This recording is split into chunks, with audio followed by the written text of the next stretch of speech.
Yeah. All right. I think it's time to get started. Good morning, everyone.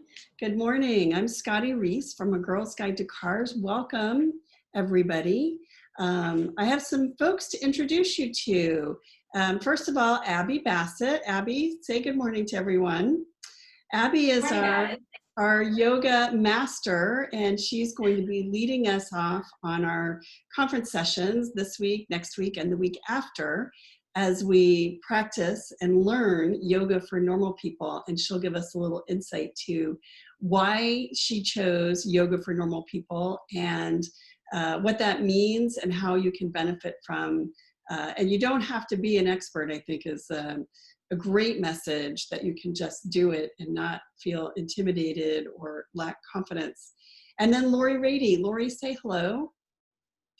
So Lori, good morning, everybody. You might know Lori from Rady's Rides. She and her husband, Joe, are car reviewers, and she is often the taskmaster behind the scenes, but also brings some balance and voice to the car reviews on Rady's Rides.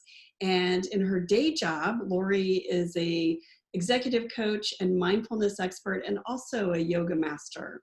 So, but Lori's going to be bringing the topic of mindfulness and helping us to take the things that we learn through these sessions and extend them out through the rest of our lives and through the rest of our days, through the different things. It's easy to think about mindfulness in the context of maybe how you can connect with your family, but it can be more difficult to can use that idea to connect it to work and colleagues, or just addressing someone in traffic or in a store when they're causing conflict. So Lori is going to help us take these ideas and understand how to extend them to the rest of our lives. And after the yoga session, we'll have some conversation. I'll bring in Connie Peters and Erica Mueller from A Girl's Guide to Cars. They've been hard at work on our conference, and we're going to talk about the conference sessions that are coming up on September 22nd, and then we'll have another mini conference session next week that I hope you'll join us for. And we'll have some news to share later this morning after yoga. But with that, I am going to ask everyone to please mute your cameras and mute your microphones and give your attention to Abby Bassett and Yoga for Normal People. Abby, turning it over to you. Thanks, Scotty. I really appreciate you guys being here this morning. As you can see, I'm in California, so it's a little gray. It's a little dim this morning, but we're gonna get on our mats and move a little bit first thing, just to kind of get the blood flowing a little bit. This will be a nice, accessible yoga flow. So I teach yoga for normal people, which I started a few years ago after getting my yoga teacher certificate. And when I had first started training, I walked into a room full of people that didn't look like me. They weren't my age, they weren't my shape, they weren't my size. And I really felt like there was a lot of opportunity there for some other people that maybe didn't think of themselves as yogis, as normal yogis, to access this practice. Now, I've been practicing for a very long time. I got trained about 5 years ago and have been teaching here in Los Angeles since. So today's theme, since we're working with sort of the new now as our overarching theme, we're in this completely different world, and we're having to make a lot of adjustments in our lives, whether it's having conferences via Zoom, whether it is making things happen for our kids on Zoom, making schooling happen, making work happen remotely. It's been a really difficult time, and I'm here to give you a little bit of place to settle and find your sanctuary. So today's theme is going to be sanctuary, and I'd like you to just start by actually coming down to your mat. And all you're going to need today, if you feel like it, is a towel. We may do some work on our knees, so it's always nice to have something just to pad. I get sweaty when I teach and when I practice, so I like to have a towel nearby anyway. But what I'd like you to do is come down onto your mat on your bellies, and you're going to just take your feet wide and let your body come down onto the mat, and just stack your hands. So you can either stack your fists and let your forehead rest with your elbows wide, or you can just stack flat hands, elbows wide.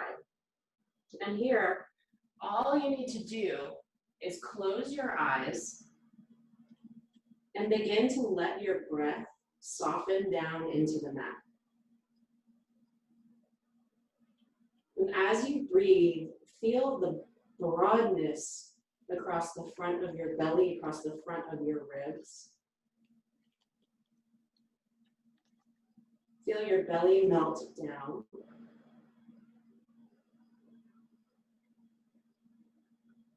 And notice the softness of your breath.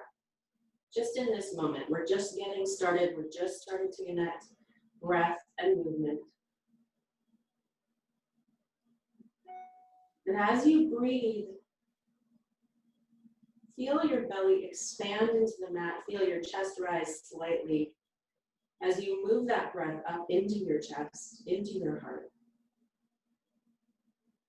Now, a lot of times when we think of sanctuary or when we think of a home, a place where we return to again and again, to check in, to be with ourselves, to just get a little bit of rejuvenation, I'd like you to imagine that there's a space right between the base of your ribs and the top of your pelvis that's a glowing light.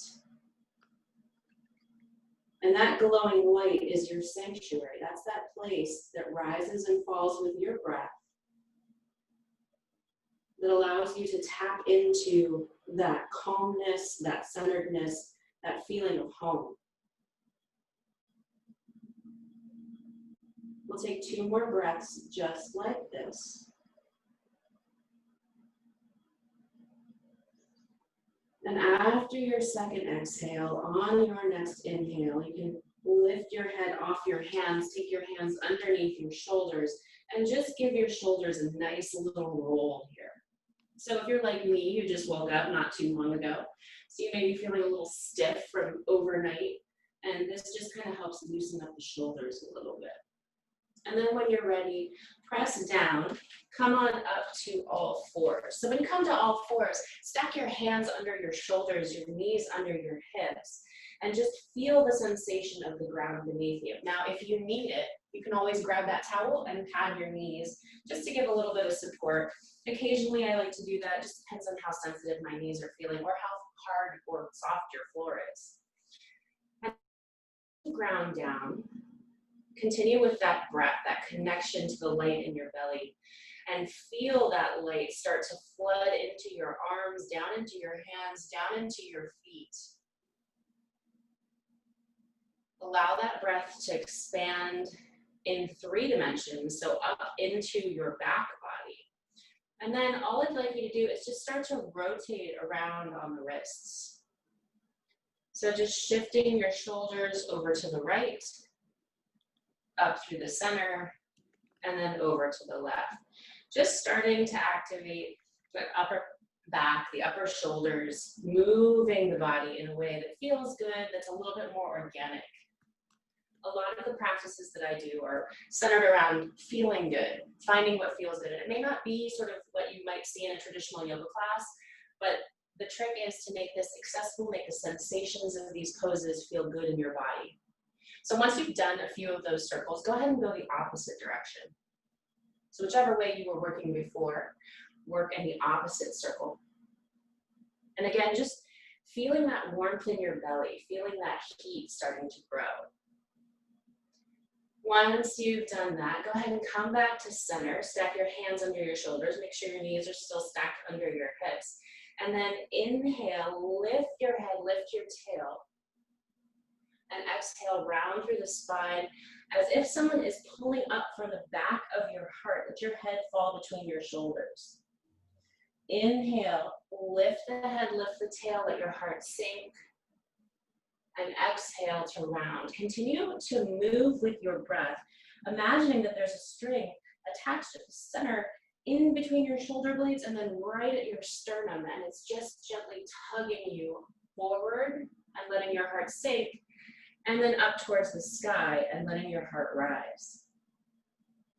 Just round through the body as it feels good. And then after a couple rounds of cat-cow, what I'd like you to do is get a little like wiggly with it. So drop elbows, shift the hips, Maybe let the head and tail wag from side to side.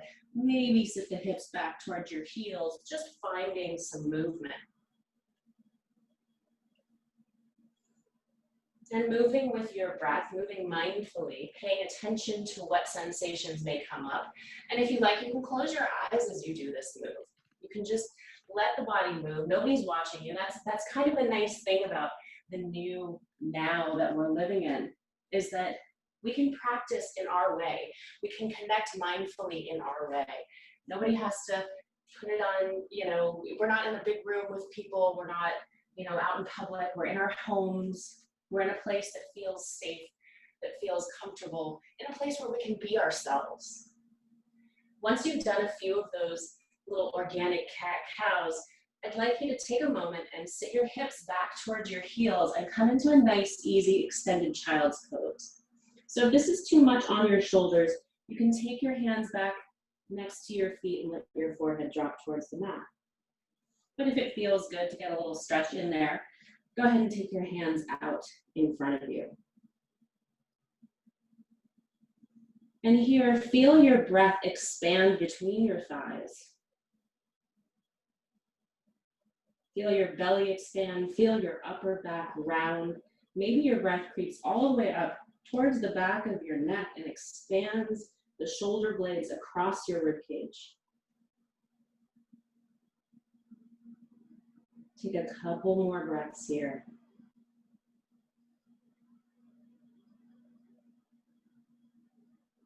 And once you've taken those 2 breaths, go ahead and just start to walk your hands slightly forward. Let your hips drop towards the mat. Come into a nice, easy, sort of small back bend. And then inhale, shift your hips back. Find that child's pose. So we're just gonna move with our breath. Again, sort of repeating that idea of finding that movement from the belly, finding that space between the low rib cage and the top of the pelvis, shifting back into child's pose and then forward into that nice, easy cobra. Your hips don't have to come to the floor. This can be a lot for your low back. Only go as far as it feels good. And things may creak and crack. I know mine do, my shoulders, my knees, everything's like, hey, what's going on here? We're moving early this morning. So whatever's happening for you, just be present with it. Just notice what it makes you feel. Notice if it brings up any sort of emotion or anxiety in your body. And then once you've done that one last time, we're going to come back into child's pose. And then slowly start to walk your hands back towards your knees and just come up into an easy kneeling position. And once you're in this easy kneeling position, if it's not comfortable to be on your knees like this, you can always shift over to left or right and cross your legs. Just come into an easy seated pose. This move works in either way. And once you're here, go ahead and stack your shoulders over your hips and your head over your heart. Roll your shoulder blades down and back. And then on your inhale, sweep your arms up and overhead, palms face one another. And exhale, reach that right hand down towards the right side, fingertips come to the mat, reach your left arm up and over to the side, and see if you can drop the weight of that left hip down towards the mat. So fingertips reaching up towards the right side of the room. Your left hip is sinking down. And then take an inhale, come back up through center, both arms lift, palms face one another. And then exhale, take that left hand down next to your left hip, reach over towards the left side of the room. Again, finding weight in that right hip. So really extending from the base of the shoulder blade all the way down to the top of the pelvis, that space along the side of the rib cage. Letting the breath be sent there. Inhale to come back through center. And then exhale, drop your right hand. So we're just gonna move a little bit here with our breath. Inhaling through center, reach up. Exhaling, drop the left. Inhale through center. Exhale, drop to the right. Inhale through center. Exhale, drop to the left. And then inhale back through center. And exhale, let your hands come down to your thighs, shoulder blades roll back. Gently close your eyes just for a moment and notice what your breath is doing. Notice the sensation of breath from the base of your rib cage to the top of your pelvis. That place where your gut instinct lives, that place where your body knows what comes next, knows what it should do, knows what it needs. And then when you're ready, go ahead and walk your hands out in front of you and come back into that tabletop position just for a moment. And then press your hands down, lift your hips, let your head drop towards the mat, heels drop towards the mat. And here, just take a nice, easy downward facing dog. So this is a pose you'll see a lot in many classes. It's actually, in some advanced classes, considered to be a resting pose, but here, just pedal your knees. So just bending your right knee and then your left. Just allowing the feet, the heels to drop towards the mat one at a time. And then like we did before, similar to that cat-cow move, what I'd like you to do is as if that string that's attached at the center of your sternum and the center of the back of your shoulder blades is being tugged forward. Shift your shoulders more over your wrists and come into a high plank. Take an inhale. And then on your exhale, press back slowly into downward facing dog. So we'll just do that a few times. Inhale to come forward. So really what we're doing here is we're just finding a little flow, finding a way to connect our bodies with our breath. So inhaling forward, shoulders come over wrists. And then exhaling to go back, hips lift towards the sky, downward facing dog. We'll just do that 2 more times, just finding sort of that almost a wave motion with the body. And then after you've done that second time, go ahead and come back into downward facing dog. And then drop down to all fours.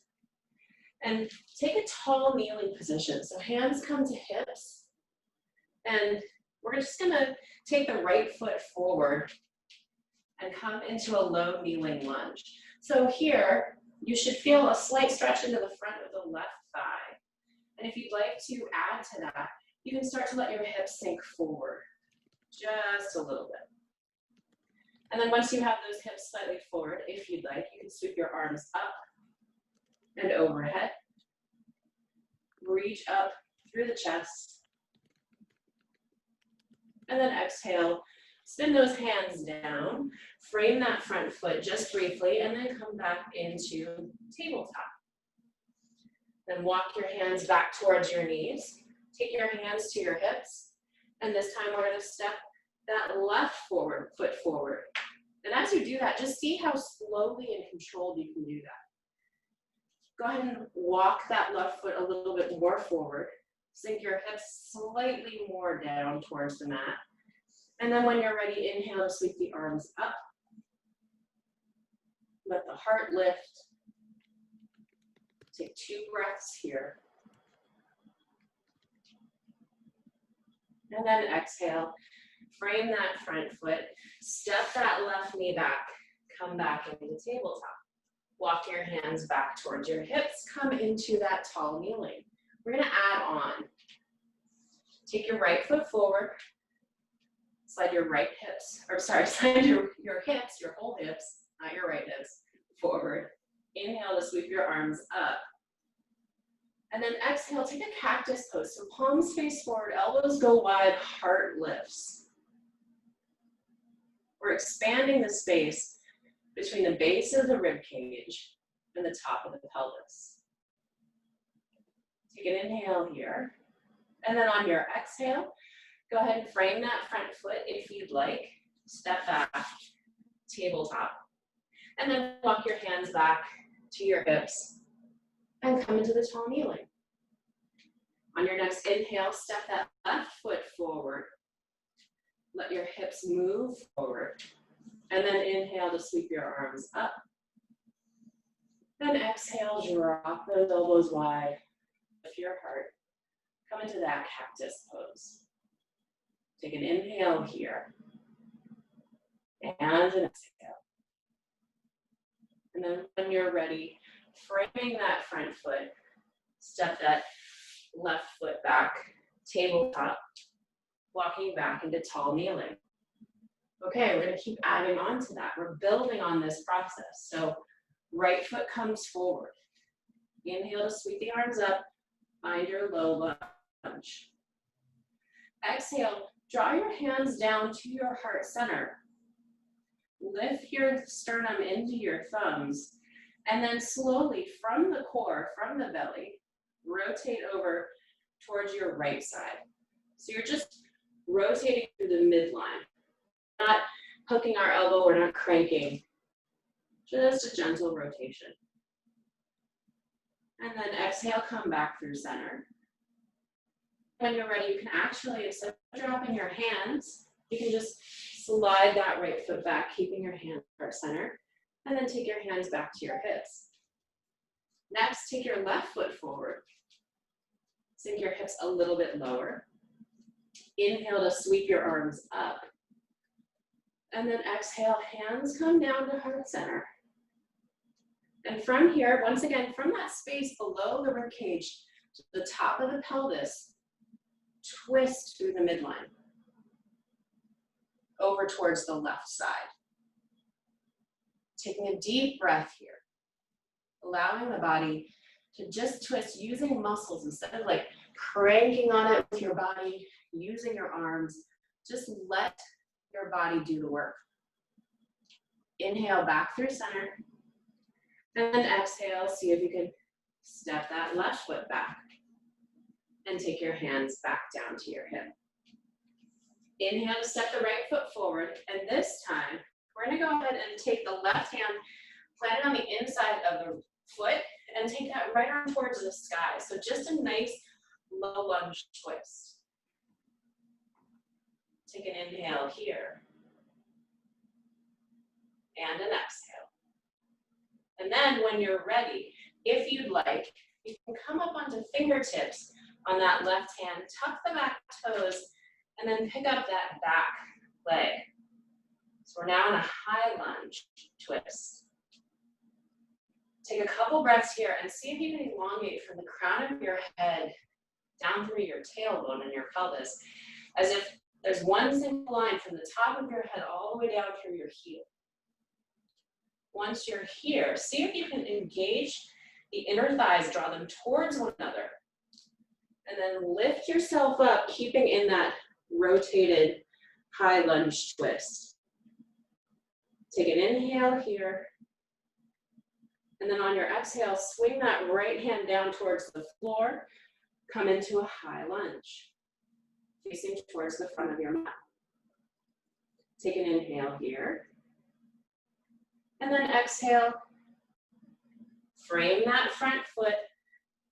Step back. You can make a stop and high plank if you like, or just meet in downward facing dog. Take a couple of deep, calming breaths here. If you need to, you can always drop to your knees, come into all fours, or you can sit back, child's pose. So these are always options as we move through downward dog.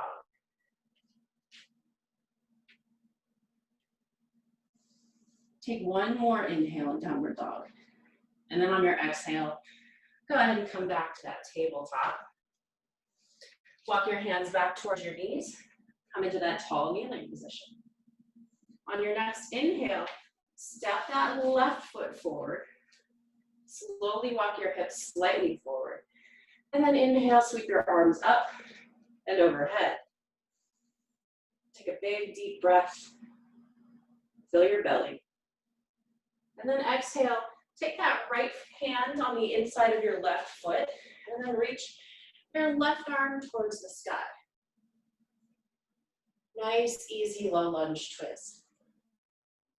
If this is as far as you're going today, awesome, stay here.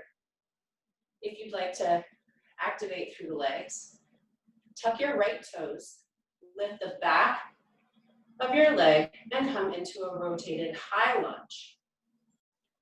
Take a couple breaths here. And once again, just from the crown of your head all the way down through your heel, find that one singular line extending from front to back. When you're ready, you can pop up onto those fingertips, activate through the inner lines of your thighs, draw your feet towards one another, and then with control, come on up into a high lunge twist. Breathe here. Find that activation through fingertips and feet. And then inhale, sweep that left arm down towards the mat. And then both arms come up and overhead. Take an inhale here. And on your exhale, frame that front foot. Step back.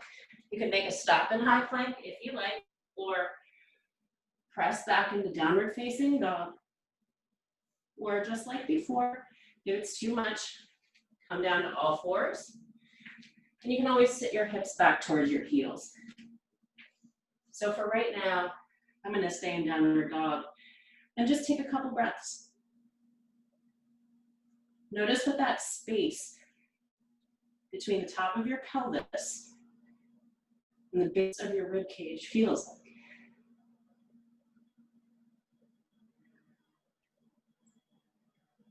And once you've taken a few breaths, go ahead and drop down to your knees.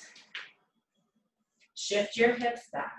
We are going to make a stop in child's pose. So in child's pose, we're coming back to ourselves.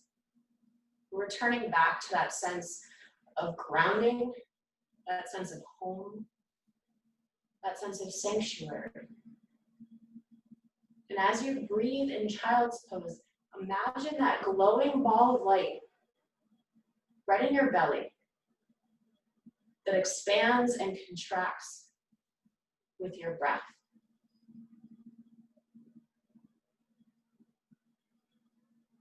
Take a couple more breaths in child's pose. And then when you're ready, go ahead and come back to all fours. Shift your hips up and back, downward facing dog. So in your downward dog, let your head hang heavy, as if it's the clapper of a bell. You can sort of shift your ears from left to right, finding length through the back of the neck. Let your heels move towards the mat. And then when you're ready, on your next inhale, take your right foot up towards the sky. And then exhale, step that right foot in between your hands to the front of your mat. You're gonna spin that left heel down so the inside edge of your left foot comes to be perpendicular to your front foot. Cartwheel your arms up, find your warrior two. Now in warrior two, a lot of times we like to collapse our knee to the left or right. So knees are kind of tricky joints and they can be a little bit sensitive. So here, just make sure that that front knee is tracking over your middle toe. And as you press down into the mat, make sure you're grounding the outside edges of your feet.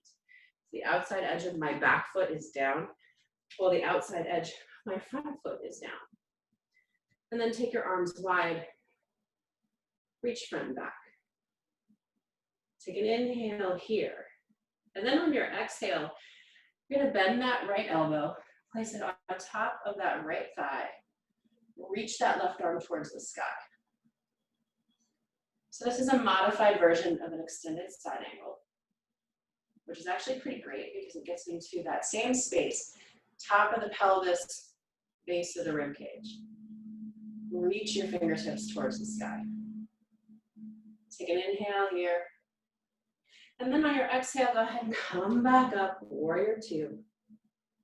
Inhale to get long, find that space in your lungs. And then exhale, cartwheel down, step back, downward facing dog. Inhale to bend your knees and look between your hands, and then just slowly take a walk up to the top of your mat. Inhale to halfway lift. Exhale to fold. Inhale, sweep your arms up and overhead. And then exhale, hands come down to heart center. Inhale to sweep your arms up and overhead. Exhale to fold. Inhale to halfway lift. Exhale, plant your hands, step back, downward facing dog. So once again, just grounding into the hands and the feet. Allowing that head to hang heavy, back of the neck gets long. Take just a couple breaths here. And then when you're ready on your next inhale, take your left foot to the sky. Inhale to get long. And then exhale, step that left foot in between your hands to the top of your mat. Spin that right foot down. And then inhale to come on up, warrior two. So again, just check the alignment of that front knee. Make sure again, you're not rolling to the outside or rolling to the inside of your front foot. And make sure that that knee is tracking directly over those middle toes. Inhale, stretch your fingertips out long. And then on your exhale, bend that left elbow, take it to the top of your left thigh. Reach that right arm up towards the sky. Opening again that space, top of the pelvis, base of the ribs. Reach up towards the sky, really lifting out through the shoulder. So don't let that shoulder sting. We're not hanging out on our elbow here. Just make sure you're reaching and active here. On your next inhale, go ahead and slowly come back up. Fingertips reach front and back. And then exhale, spin down. Frame that front foot, step back, downward facing dog. Inhale to bend your knees. And on your exhale, take a walk on up back to the top of your mat. Inhale to halfway lift. Exhale to fold. Inhale to sweep your arms up and overhead.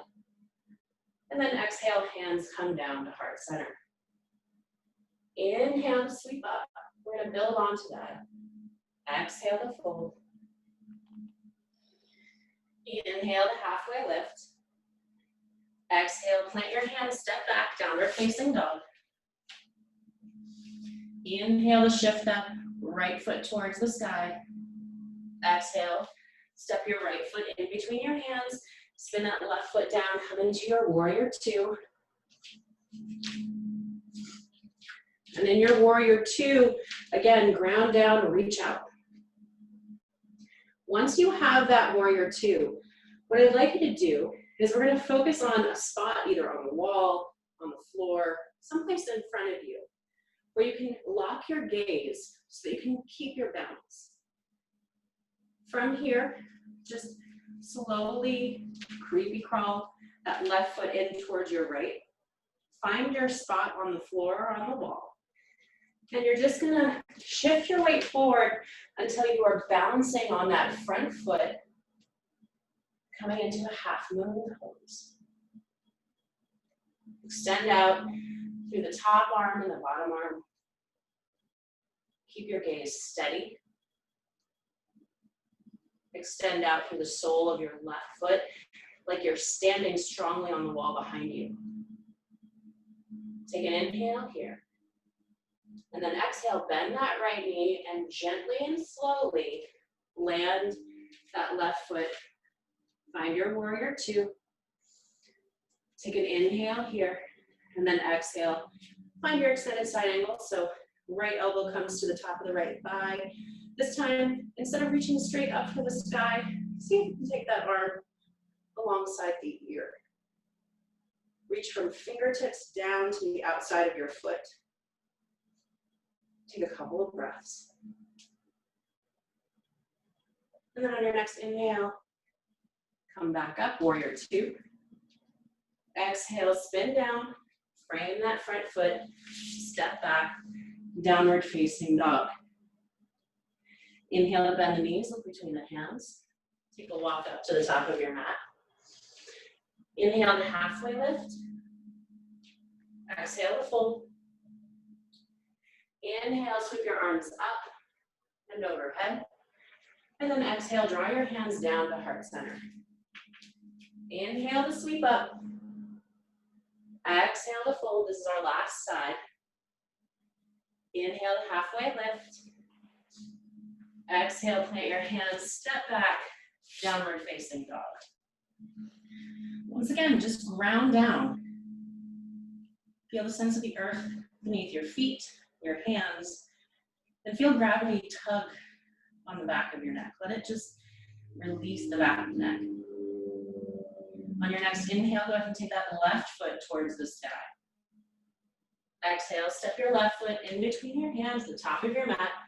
Spin that back heel down and come back up, warrior two. So my front foot is bisecting the back foot perpendicularly. Sounds very complicated, but right at the arch. So if I drew a line from the back of my front heel all the way back to the back heel, it would intersect right at the midline of my foot. Once you've got this, you're gonna creepy crawl that right foot in just a little bit and find a drishti, or use the same one that you used before. Bend that left knee, slowly come on up, lift your right leg off the mat, come into that half moon pose. So here, just concentrating on keeping balance, keeping your breath even and steady, standing on that back wall, flexing through the sole of your foot, reaching your fingertips both towards the earth and towards the sky. So really getting expansive here. Take one more inhale. And on your exhale, gently bend that left knee. Slowly plant that right foot back. Find your warrior two. Take an inhale to get long, find space. And then exhale, bend that left elbow. Reach that right arm up alongside your ear. Fingertips extend all the way down towards that upper corner, all the way up towards that upper corner. So finding length from fingertips down to the outside of your right foot. Take an inhale here. Exhale to come back up through center, reach fingertips long. Inhale to get long.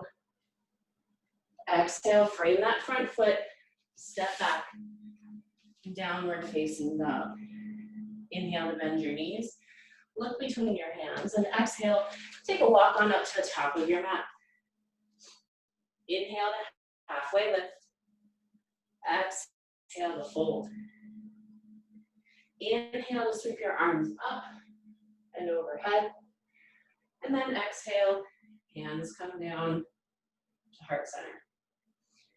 Take your feet to hips width distance on your mat. So not edges of the feet together, but hips width distance or wider. Once you're there, gently turn your toes out just slightly. So you're and then take your hands to heart center. And you're gonna set your hips back towards your heels into a malasana squat. You can also take your fingertips to the floor. Take a couple breaths here. And from your malasana squat, from that, just see how slowly you can get your hips to come back onto the mat. And then we're gonna come into a quick boat pose or navasana. So take your, just back behind your hips. Fingertips can face towards your hips or out towards the side of your mat. I tend to like to have my fingertips face towards my hips. And I'm gonna draw the inner seams of my, like I'm being zipped up. And then inhale, and I'm just gonna lift my feet so that my shins come to be parallel with the earth. And I just have my hands here just as a counterbalance. I'm not actually using my hands to hold my legs up. I'm just kind of doing a nice little counterbalance. So here. And then exhale to release. Let the soles of your feet come together. Walk your hands forward. And if it feels good, let your forehead fold towards your feet. So just a little release for the abdominals. Just a little breath. We're going to do that 2 more times and just keep adding on. So take your hands back behind your hips once again. And then go ahead and zip your thighs, your legs together. Lift your shins so they come to parallel. And then if your hands are still on the floor, see if you can reach your fingertips towards your heels. So you're in this nice, almost a V shape. Don't worry, we'll get there. See if you can lift your heart a little more. Roll your shoulder blades down your back. Take another breath. And then exhale. Take your feet down to the mat. Come to touch, get long. Inhale, and on your exhale, just fold down over your feet. Take a couple of deep breaths.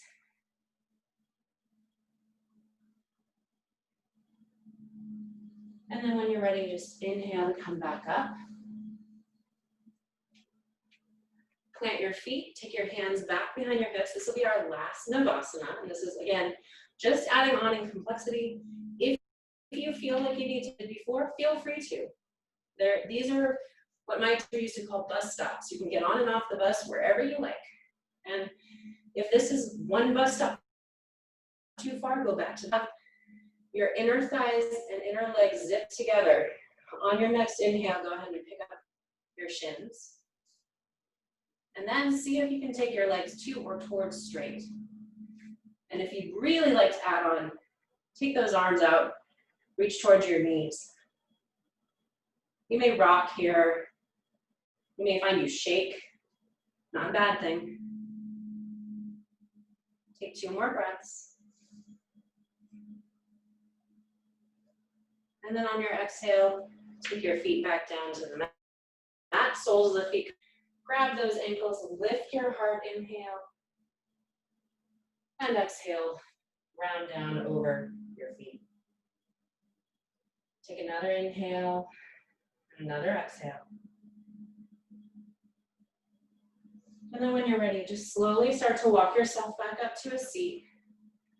And take your hands once again right behind your hips. I like to turn my fingertips out for this one.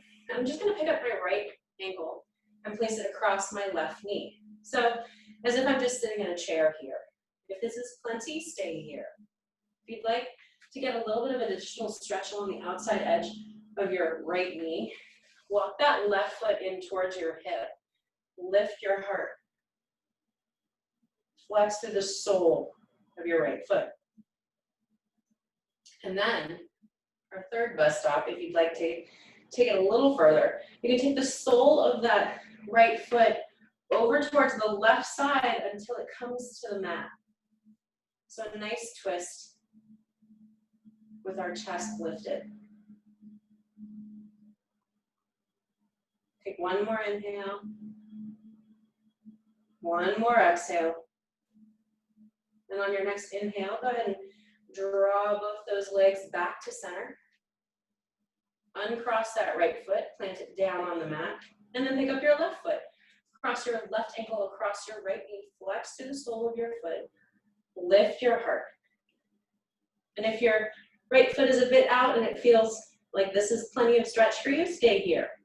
If you'd like a little more, walk that right heel in towards your hip, lift your heart. And then, I'd like to add on even more, the sole of that left foot over towards the right side of the mat. Seated twist. Lift your heart towards the ceiling instead of letting it round towards the right side of the body. Another inhale and another exhale. And on your next inhale, drop both legs back through center, uncross your left foot, and then slowly walk both your feet out towards the end of the mat. Look behind you, make sure you have enough space to lie down. We're gonna do one more thing. Just reach your fingertips forward, arms out in front of you, and then exhale. And just like we articulated our spine at the beginning of class, see if you can just slowly roll your back all the way down onto the mat until you come down to rest. Walk your feet in towards your hips, knees point towards the sky, and then take your feet to the wide edges of your mat and let your knees knock together towards so the inner lines of your thighs come to touch. This is called constructive rest. It's a nice place to be after a little bit of movement, after a little bit of heat and a little bit of breath. And you can take your hands to your belly, or one hand to your heart, one hand to your belly, just whatever feels good in your body. Take a couple of inhales here and a couple of exhales.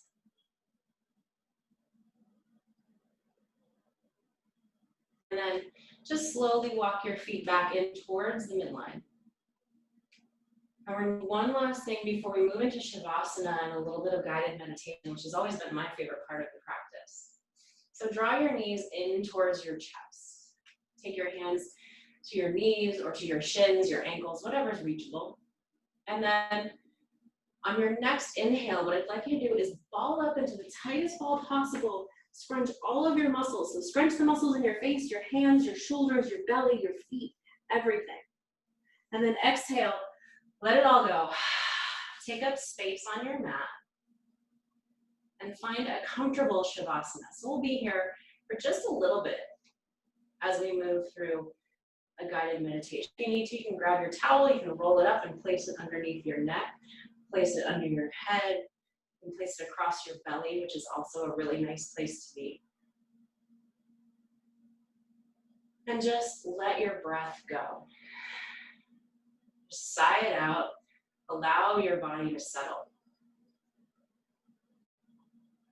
And as you rest here, feel the places on the mat where your body contacts the floor.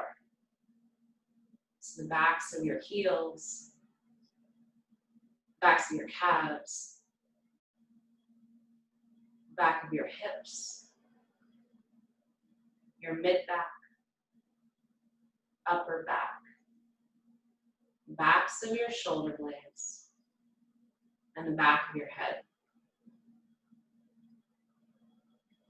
And as you breathe, much like we began, see if you can notice the sense of your breath expanding down into the mat at the same time that it expands upward towards the sky.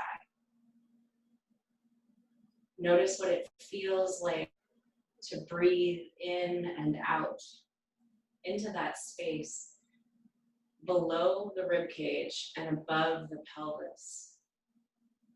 Allowing that belly, that sanctuary, that softness, that knowingness to simply soften and expand.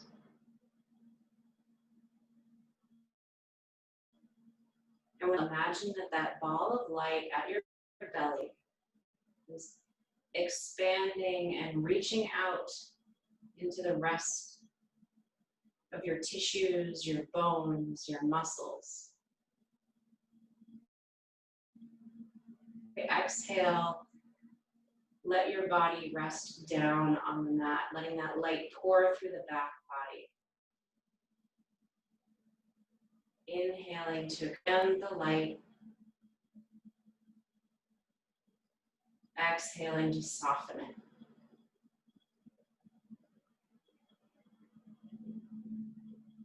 We'll take about 5 more breaths here.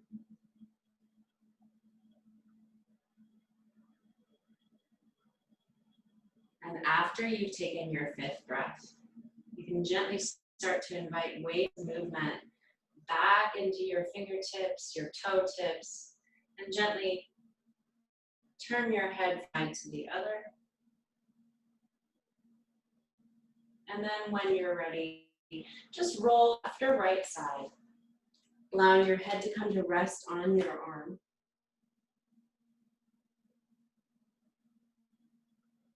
taking a moment just to ground down and notice how you feel in this pose. And then slowly roll your shoulders more towards the earth.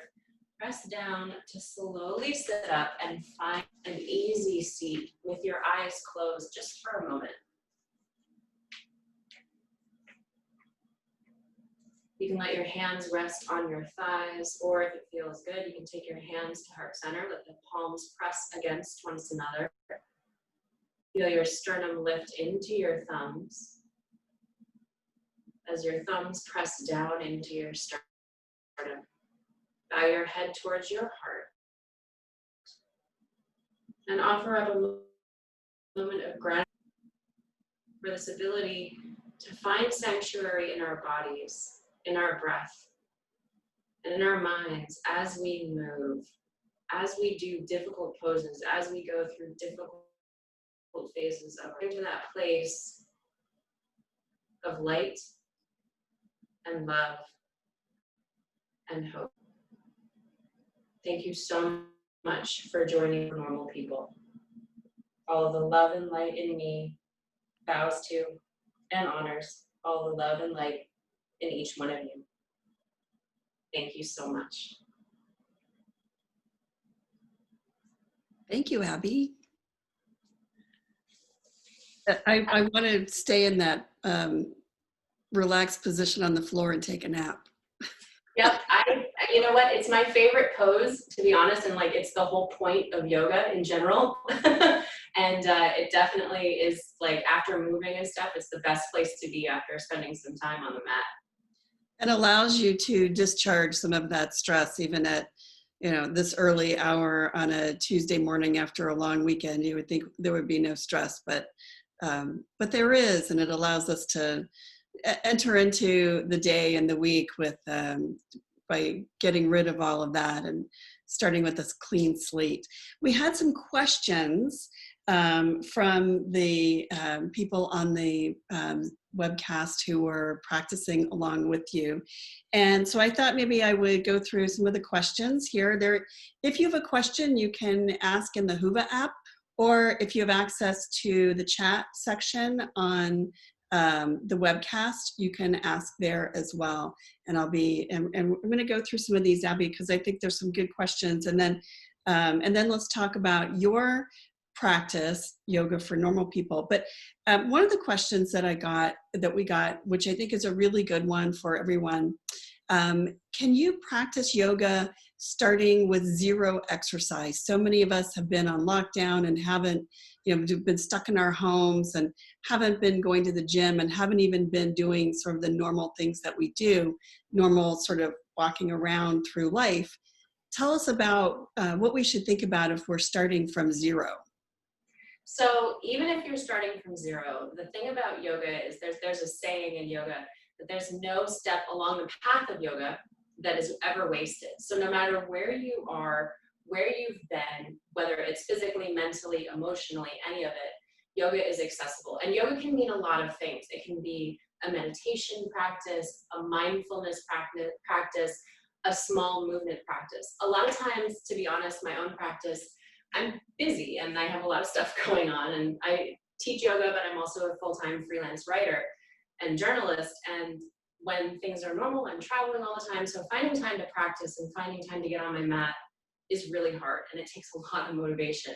I've actually found that I can spend literally, I make a deal with myself that I'm gonna spend 5 minutes laying on the floor, just like moving in a way that feels good. And the other thing about yoga is you don't, and this is kind of goes against the whole yoga industry, but you don't need a yoga teacher to practice yoga, because yoga can be incredibly personal.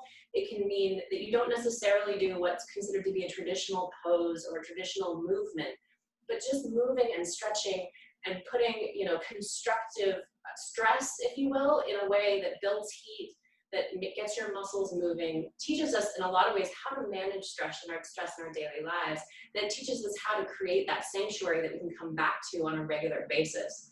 So even if you're starting from zero, just if you're sitting in a chair, just taking your hands behind your back and reaching your fingertips towards the earth, or just taking a side bend, whatever. It doesn't have to be something that's perfect or Instagrammable or, social media worthy. This is your practice, and that's what makes it so special. So another question that we had is about back pain. And I know that that's a big struggle for a lot of people. What's your recommendation when it comes to back pain? And also explain the phrase that you use, if it feels good. Sure.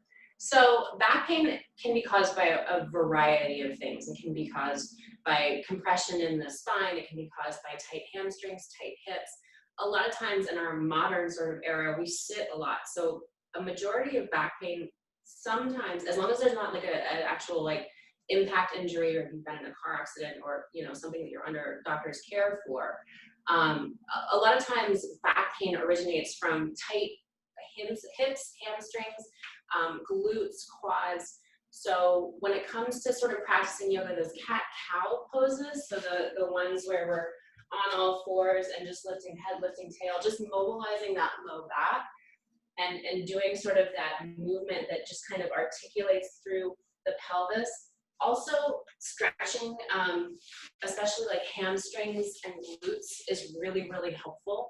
I find I've actually gone through a few phases of back pain that have largely originated from just sitting too much. And any amount of movement you can get, even if it's, standing up and placing your hands on like a chair to come into like a standing cat-cow and just moving this way, your range of motion doesn't really matter. What matters is that you're working through it, and you're working in a space that's comfortable to you. So when I say finds what feels good, if you were to close your eyes and just kind of go, okay, well, listening inside, going into that sanctuary space and listening to yourself and saying, well, what does my body feel like it needs to do? Like right now, my neck and my shoulders are a little tight, so I'm just gonna kind of like drop one ear to one side and then drop one to the other side. And I'm like, oh, my internal sense, that space inside me is like, oh yeah, that feels good. Let's like do some more of that. Let's like add on.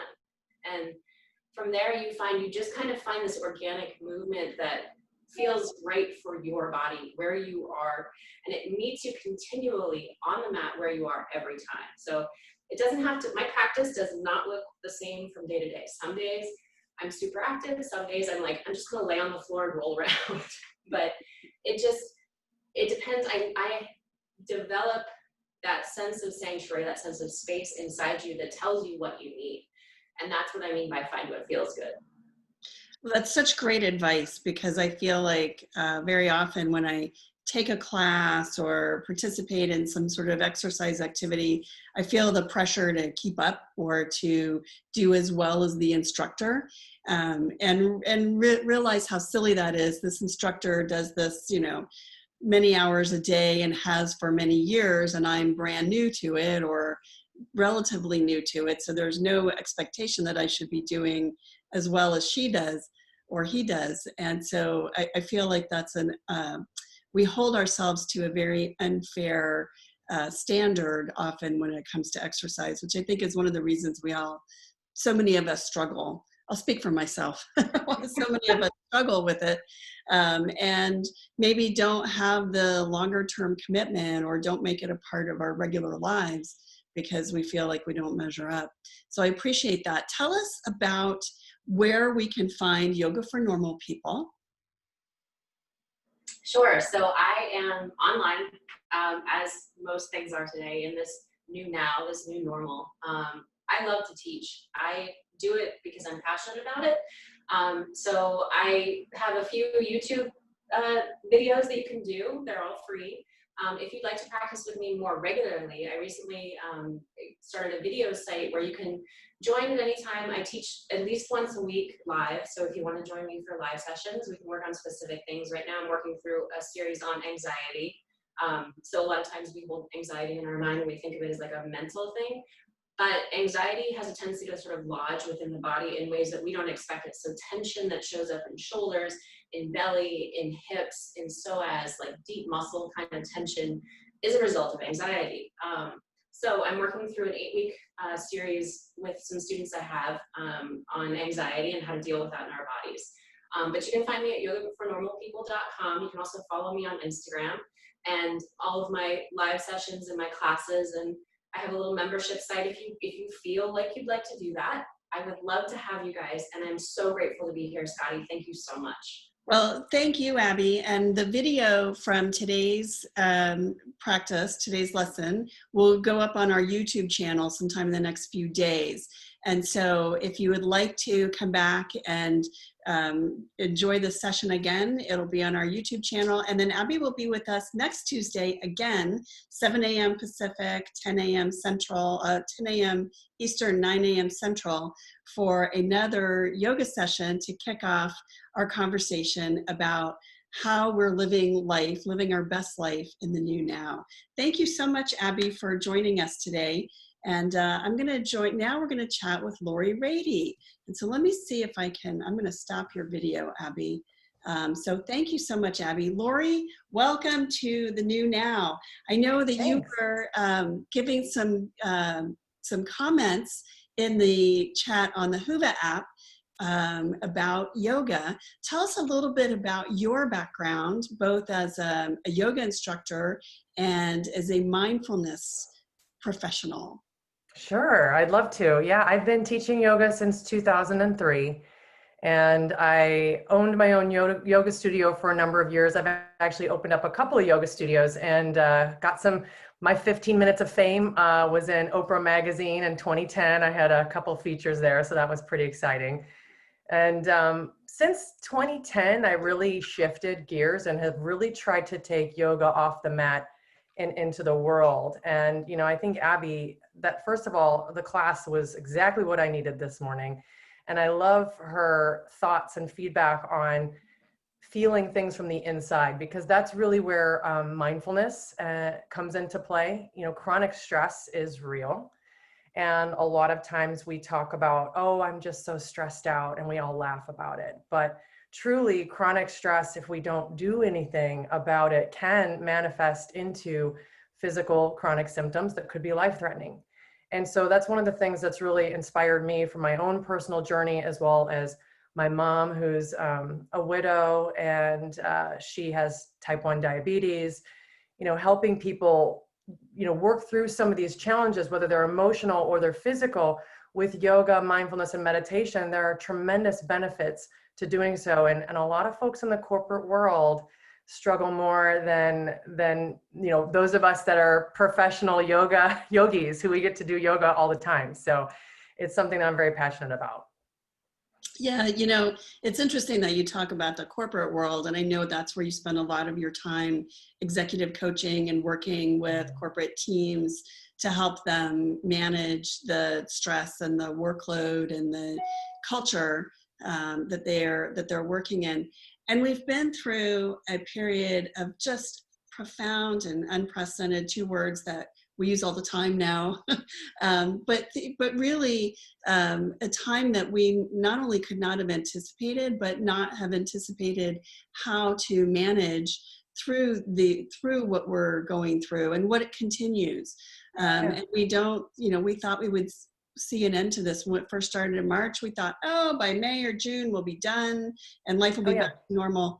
Life's not going back to normal. So what kind of advice do you have for people as they move forward and, you know, trying to mete out the important things and reduce the stress or the anxiety? What kind of ideas do you find yourself advising your clients? Well, I think you really hit the nail on the head, Scotty. You know, a lot of the people that I work with have been waiting for things to go back to normal. I'll just figure it out later. And everybody that I coach has said a similar message, that they feel very, very unorganized working from home. Things are kind of everywhere and everything's bleeding into everything else. And one of the key things, and that we'll talk about as well on the 22nd in our little mindfulness minute breaks, is setting boundaries. It's really important to have some boundaries around work and around your home life. Otherwise, you end up at the computer sending emails at 11 o'clock at night. And then, you know, it's 2:30 in the morning and we are all struggling with insomnia.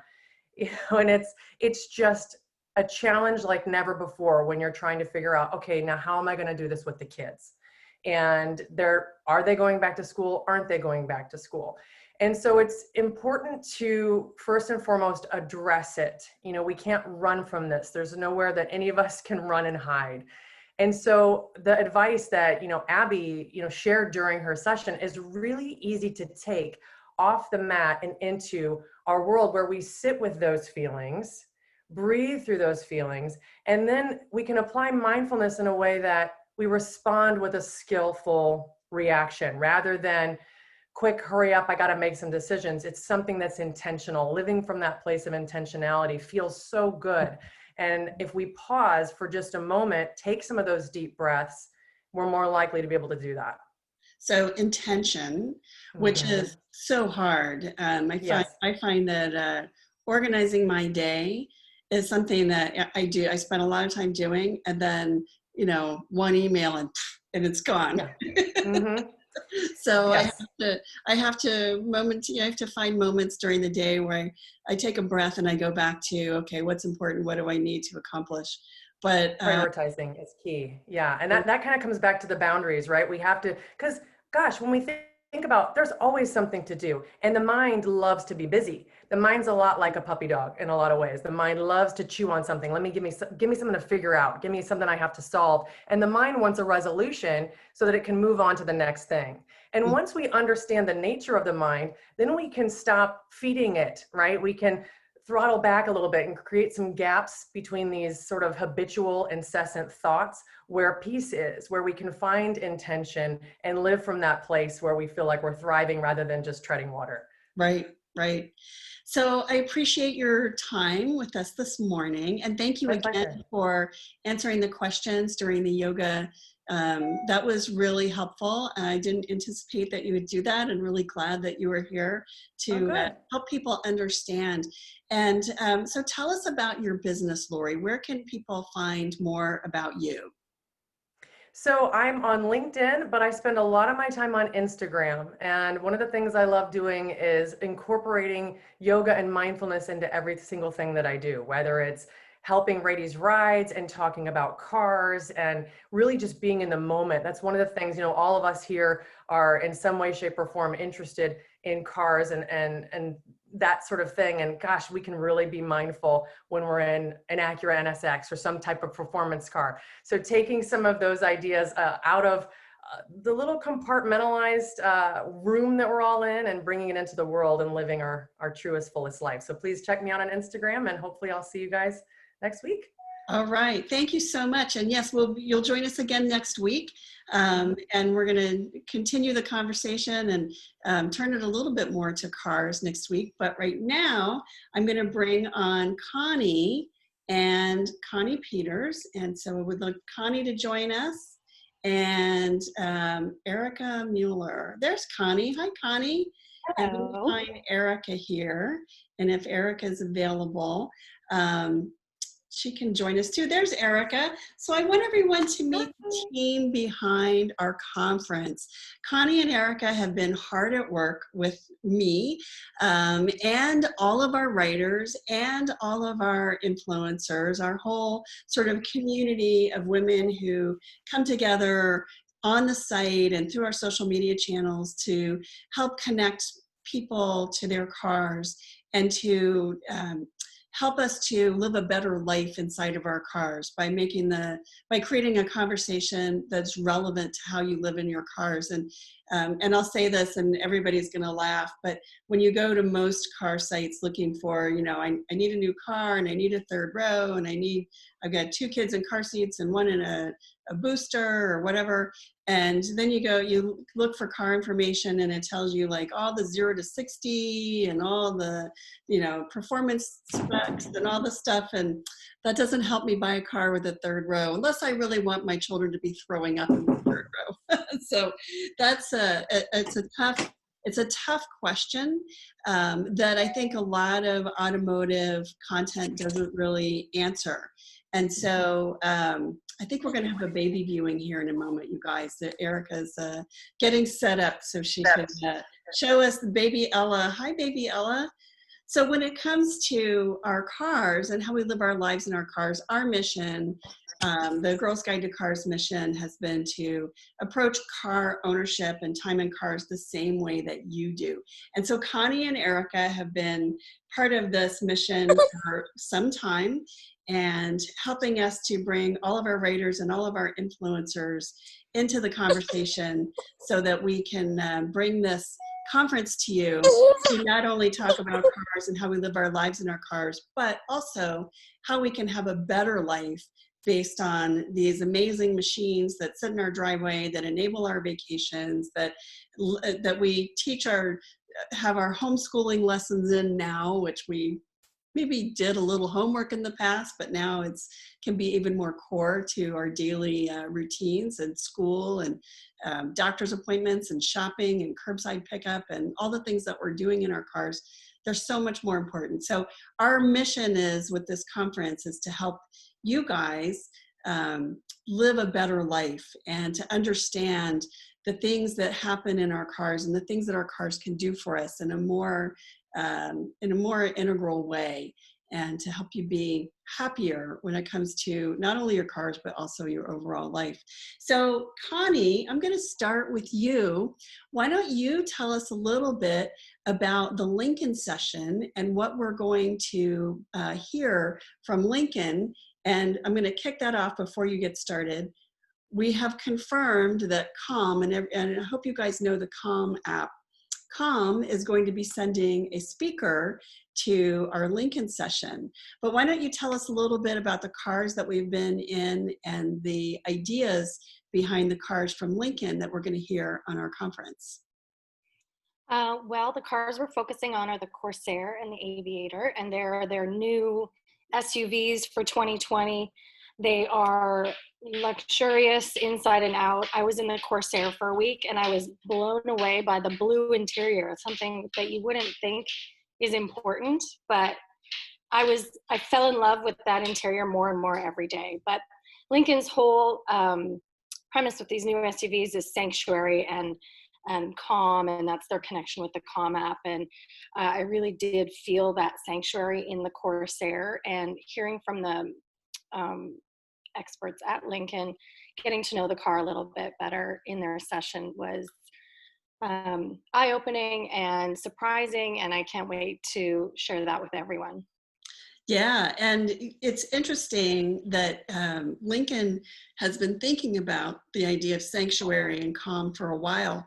I guess about a year ago, they announced a program that every Lincoln owner would get with the purchase, they would get a year of the Calm app. And they recently expanded that. So every Lincoln owner across the board, everybody who's owned a Lincoln since something like 2005 will get a complimentary year of Calm app membership, which I have just started my Calm app and I love it. There's just this amazing voice that walks you through the things that you need to know to relax, that gives you permission, that gives you inspiration to block things out and to focus on the things that matter. And the reason that Lincoln partnered with Calm is because this was something that was very integral to the design of the cars from the very beginning. And that was something that you don't really appreciate or understand when you get into a car. You think, well, the engineers know you need a steering wheel and you need four wheels with tires on them, and you need an engine that's going to get you up the hill and merge into highway traffic, but you don't think about the experience that way. And so another partner that we'll be talking with on our conference is Revel, tell us who Revel is, Connie. Revel Speakers is the sound partner for Lincoln SUVs, and we did a sound lesson. Are we doing that with everyone too next week? Or on the 22nd? On the conference, yes, we'll be doing a masterclass. Yeah. Revel is going to do a listening masterclass with everyone, and it's so interesting to hear how much goes into the creation of a sound system in the car. And so the Revel system was amazing in the Lincoln Corsair I was in. And so, yeah, getting to share that with everyone is going to be pretty cool. And there's something too, and I know we all do it when we get in the car and you kind of get where you got yourself settled and put your things where they need to be. And then the first thing you really do is you set up your music. You find your radio station or you find your playlist. How is it that Revel, what is it that's behind their process, or what is the method to their madness to ensure that you get a great experience? Well, I mean, a ton of research and time goes into building out car audio for Revel speakers, and it shows. I mean, you can really feel the difference and hear the difference in the car. It's like being in like a concert hall, Yeah. as opposed to a tinny, or what I think of as like the crackling speakers, because they told us something interesting when we talked with them. They said often if you hear a speaker crackling, it's not necessarily that the speaker's broken, but it's that the sound is just not set up properly. And sometimes that's something that you can adjust with the settings in your car, but sometimes it's just that the speaker's in the wrong place, or that maybe there's like, it's just had so much vibration that a wire has come loose. And I've always thought, oh, that speaker sounds broken. And I think I've always thought the speakers were broken in every car I've ever been in, but that's not the case. It's the story is that it just wasn't properly put in the right place or properly engineered for that car. And I was thrilled to find out that if you think about the number of materials that are in a car, so you have these soft plastic surfaces, maybe leather or cloth seating, you might have a cloth headliner overhead, you've got glass in front of you and on the sides and in the back. Then you may have wood accents, you may have chrome trim, you may have some metal material surfaces as well.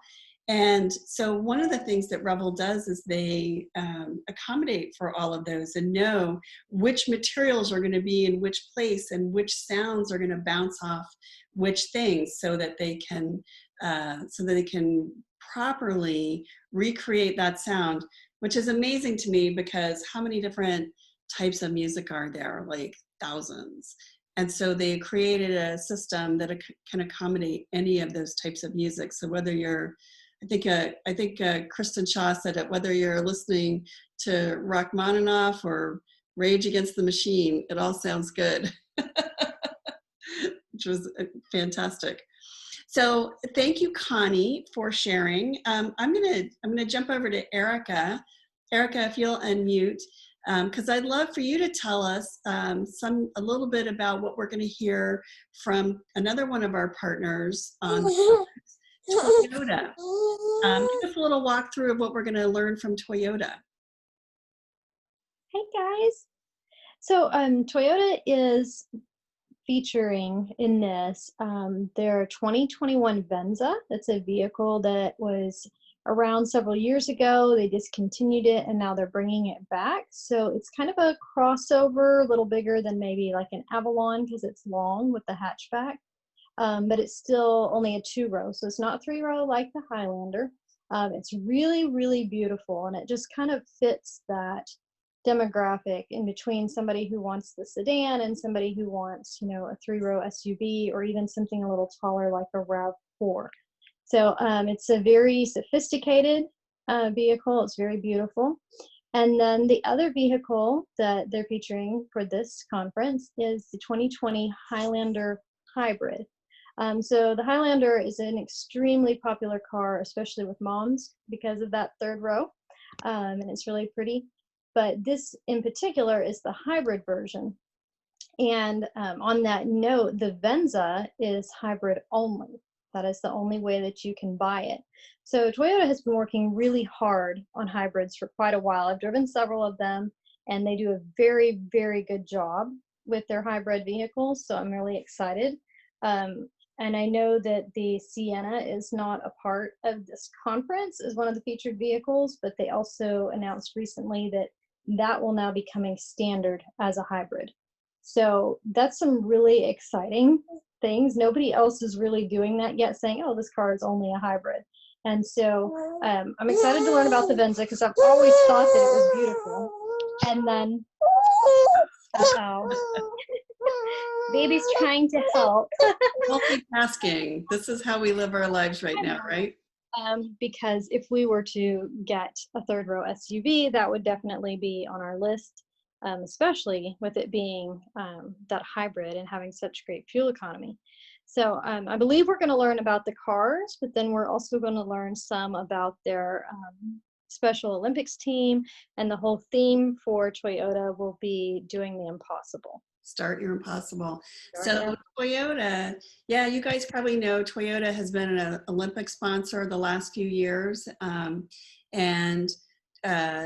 actually they got a whole year extension because the Olympics, of course, were supposed to be this July, and they postponed them till 2021. And so now they have a whole year added to their Olympic campaign and sponsorship. But they're not only the sponsors of the Olympics, but also the Paralympics, which is for disabled athletes.